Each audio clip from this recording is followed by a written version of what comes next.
queridos amigos, bienvenidos. Cuando parecía que el Real Madrid tenía prácticamente decidido lanzarse por uno de los mejores mediocentros del mundo, una inesperada ola de dudas ha comenzado a sacudir los despachos del Santiago Bernabéu.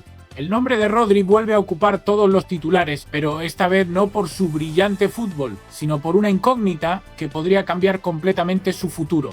Durante los últimos días se dice que Florentino Pérez ya no estaría plenamente convencido del fichaje del internacional español. La razón sería muy concreta. Aunque Rodri ofreció un rendimiento sobresaliente durante el Mundial, existe un intenso debate sobre si será capaz de mantener ese nivel durante una temporada completa después de las graves lesiones que ha sufrido. Por otro lado, uno de los aspectos más llamativos es que incluso se ha informado de que José Mourinho habría insistido personalmente en la conveniencia de incorporar a Rodri. Su experiencia, liderazgo, inteligencia táctica y capacidad para dominar los partidos siguen siendo cualidades enormemente valoradas dentro de la planificación deportiva del conjunto madridista, que continúa buscando un referente absoluto para el centro del campo. No hay que olvidar que una Copa del Mundo representa un esfuerzo muy distinto al de un calendario completo con Liga, Copa, competiciones europeas y compromisos internacionales. Competir durante unas pocas semanas al máximo nivel no siempre garantiza poder sostener ese mismo rendimiento a lo largo de 60 o 70 encuentros oficiales, especialmente después de un proceso de recuperación tan exigente. A esa incertidumbre se suma otro detalle que tampoco ha pasado desapercibido. Rodri tuvo que someterse recientemente a una intervención relacionada con un problema de espalda, un contratiempo que obliga nuevamente a controlar cuidadosamente su evolución física. Evidentemente, esta situación alimenta todavía más las preguntas que pueden existir dentro de cualquier dirección deportiva antes de realizar una inversión multimillonaria. Otro elemento que también explica la aparente calma es la planificación del mercado. El Real Madrid estaría centrando ahora buena parte de sus esfuerzos en cerrar otras incorporaciones consideradas prioritarias, dejando la posible llegada de Rodri en un segundo plano temporal.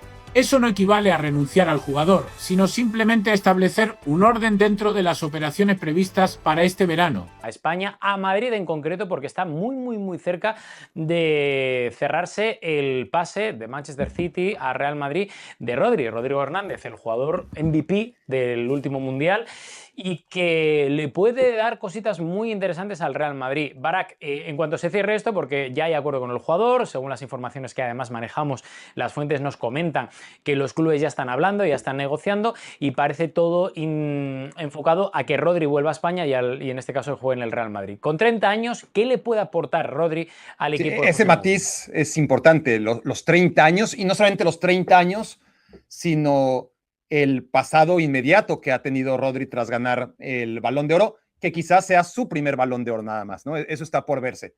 Pero no solamente son los 30 años, sino los 2 años que venía arrastrando antes de la Copa Mundial. Que en la Copa Mundial Rodri haya vuelto a plenitud no significa que estará listo para estar en ese nivel toda una temporada, con la exigencia la misma, con 50, 60 o 70 partidos jugando 2 veces a la semana, no durante un mes como en el Mundial, sino durante 10 meses. Ese es el reto, esa es la apuesta, y esa es también la incoherencia en la que cae un Real Madrid que, entendiendo que son 2 perfiles distintos, pero 2 superjugadores, 2 cracks en la misma posición, que no podían ser más distintos, pero con una edad muy similar, ¿no? Y me refiero a Casemiro. Casemiro, histórico absoluto en el Real Madrid, le abrieron la puerta entendiendo que llegó una oferta increíble, inmejorable por parte del Manchester United de 70 millones por un jugador de 29, 30 años que había sido completamente amortizado, y Florentino Pérez, congruente con su política, le abrió la puerta para irse. Ahora, años después, estamos viendo otro futbolista, insisto, distinto, pero misma posición, también un jugador sensacional, porque no podemos discutir eso, ¿no? Que estamos ante un futbolista sensacional, no cabe la menor duda. El tema es qué tan sensacional y cuántas veces va a poder ser sensacional en el Real Madrid, ya no a largo plazo, porque obviamente no es un fichaje a largo plazo, sino la incógnita que va a ser después de 2 años muy complicados a nivel físico, lo que va a ser para Rodri esta primera y segunda temporada en el Real Madrid, ya sin siquiera pensar en el Rodri del futuro, ¿no? De los 33 y 34 años. Ahí sí que el Real Madrid creo que cae en una incoherencia, pero también es congruente con su cada 4 años costumbre de fichar a la estrella del Mundial. Lo hemos visto siempre, ¿no? Se llame James Rodríguez, se llame Thibaut Courtois, se llame Ronaldo Nazario, se llame Zinedine Zidane. Es algo que ha hecho siempre Florentino Pérez y parece que 2026 no va a ser la excepción. Eduardo, en ese aspecto hay una cosa que decía Barak muy bien, ¿no? El hecho de la experiencia que tiene y también de la edad, de la veteranía. ¿Está preparado Rodri para tener la batuta de un equipo con una exigencia como el Real Madrid durante tantos partidos al año? Sí, yo creo que sí. Lo que creo también es que Florentino, siempre gran simpatizante de los premios que se entregan en las galas, y quiere el Balón de Oro. Y sabe que Rodrigo tiene toda la papeleta para ganar el Balón de Oro, se podrá golpear el pecho para decir que él tiene ese futbolista, el mejor futbolista del Mundial, el mejor futbolista del mundo. Yo creo que eso a Real Madrid, y lo podrás decir vos mejor que yo, le seduce enormemente. Hay un tema de entresijo de la operación que me gustaría conocer tu opinión. Ahora te doy la palabra, aunque sos el dueño de la palabra.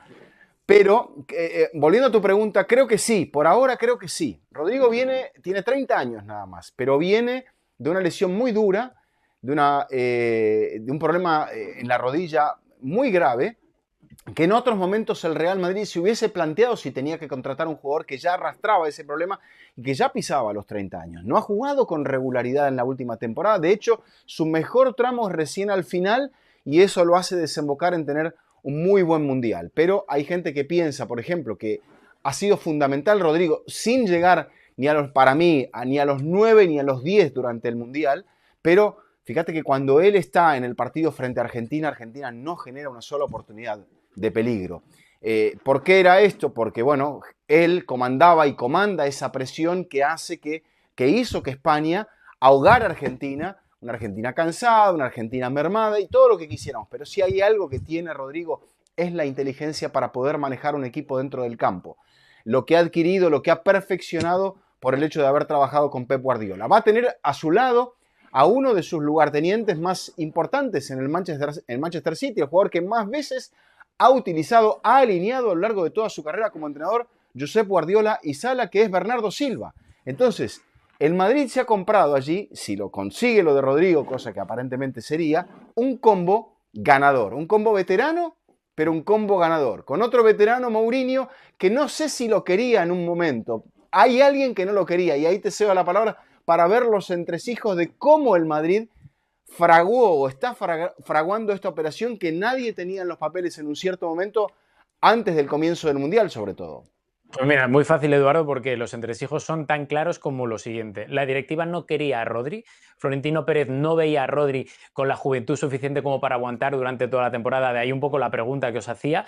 Le cambió mucho el chip durante el Mundial porque vio a un Rodri muy rejuvenecido, con un peso específico tremendo, con una forma también de adaptarse importante al esquema de la Fuente, que no es el mismo del Manchester City, porque no es un equipo tan tirado hacia arriba.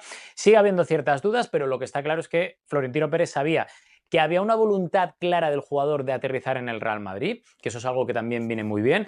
Florentino Pérez sabe que tiene un marketing tremendo a día de hoy, Rodri, sabiendo que es el mejor centrocampista que hay actualmente en el mundo del fútbol, que eso también ha sumado, y después del Mundial que ha hecho, las dudas que había se le han disipado, no totalmente, pero sí en parte. Y es ahí donde yo creo que entra la figura de Mourinho, que lleva pidiendo desde que se sentó allá por abril con Florentino Pérez para llegar al Real Madrid, la figura de un centrocampista, al igual que hizo en su día Xabi Alonso, al igual que hizo en su día Carlo Ancelotti. A Xavi y a Carlo Ancelotti no se lo dieron. A Arbeloa tampoco, obviamente, porque llegó en mitad de temporada, pero parece que a José Mourinho sí que se lo conceden. Y entonces ahí también llega otra pregunta, y enlazo muy bien tirada, Eduardo, con Barak. ¿Creéis que sobra alguien en el centro del campo del Real Madrid? Porque se está fichando mucho, el Real Madrid está firmando, yo creo que no lo está haciendo mal este año, pero también hay mucho overbooking en esa posición. Sí, ciertamente. Antes de Rodrigo, Camavinga ya tenía un pie y medio fuera, ¿no?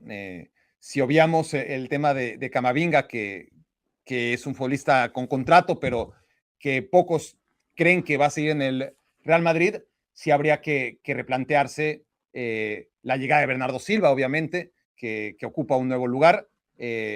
Claramente, con la polivalencia de Bernardo Silva puede ser utilizado en cualquier parte del medio campo, pero ahí es otro lugar a ocupar. El de Valverde, que se supone sigue siendo inamovible. El de Tchouaméni, que tendrá que dar un salto adelante y ser ese perfil que no tiene el Real Madrid repetido. y sí, sigue uno anticipando que con lo que hay, aún entendiendo que Camavinga no va a seguir, pues algunos tendrán menos minutos de lo que han tenido recientemente en las últimas temporadas. Eduardo, tirando un poco de adivinanza, ¿no? Y jugando un poco a ser director deportivo, ¿a ti quién es el jugador en el centro del campo Real Madrid que te sobra? Bueno, ya lo dijo Barak, Camavinga me parece que tiene toda la papeleta. Creo que Tchouaméni, que perdió protagonismo en la Francia de Deschamps a medida que el campeonato avanzaba, también es otro de los que me parece que pierde un poco un lugar de privilegio que tenía en el mediocampo, y me parece que es injusto porque en la temporada pasada, que fue muy mala para Real Madrid, fue probablemente uno de los futbolistas más regulares, quizá por encima de los 7 puntos, rozando los 8 puntos, en una calificación del 1 al 10. Pero también se decía, Rodrigo, que la posición de Valverde después de cómo había terminado la temporada estaba ciertamente amenazada. Valverde desaparece un poco del equipo al final después de aquel incidente con Aurélien Tchouaméni. Y entendiendo cómo va a jugar Mourinho, que va a jugar más con un doble pivote, más Bellingham adelantado, yo creo que ese doble pivote tiene que ser muy robusto. Si en el escenario ideal viéramos a Rodrigo y a Bernardo como esas figuras, entendiendo un poco cómo juega Mourinho, creo que hay alguien que va a tener que adaptarse. Y me parece que va a ser Mourinho el que tenga que adaptarse para jugar a algo un poco más parecido, ya entrando en materia táctica, a lo que fue esta España de Luis de la Fuente. Quizá busque un equipo que sea muy agresivo, más parecido a lo de Xabi Alonso, pero bueno, aquello de Xavi no funcionó, el plantel no estaba de acuerdo y el proyecto naufragó.